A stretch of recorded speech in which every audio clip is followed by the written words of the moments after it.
Tumornya menghilang, Marshanda girang bakal nonton konser Taylor Swift bareng Sienna Amira. Marshanda dan putrinya, Sienna Amira Kasyafani akan nonton konser dari Taylor Swift tahun depan di Singapura. Rencana itu nyaris batal karena Marshanda sempat didiagnosa tumor ganas, namun ketika sudah dinyatakan sehat ia sangat bahagia. Sebab semua persiapan yang sudah disiapkan Sienna Amira Kasyafani mulai dari tiket dan baju untuk dipakai di konser tersebut nyaris tak terpakai usai Marshanda didiagnosa tumor ganas. Marshanda dan Sienna memang sudah mempersiapkan baju yang akan mereka gunakan untuk menonton konser Taylor Swift tahun depan.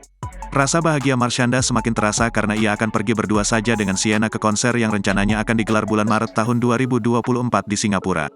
Jadi kita udah belanja dari sekarang baju apa yang akan kita pakai saat konser nanti, padahal itu masih bulan Maret.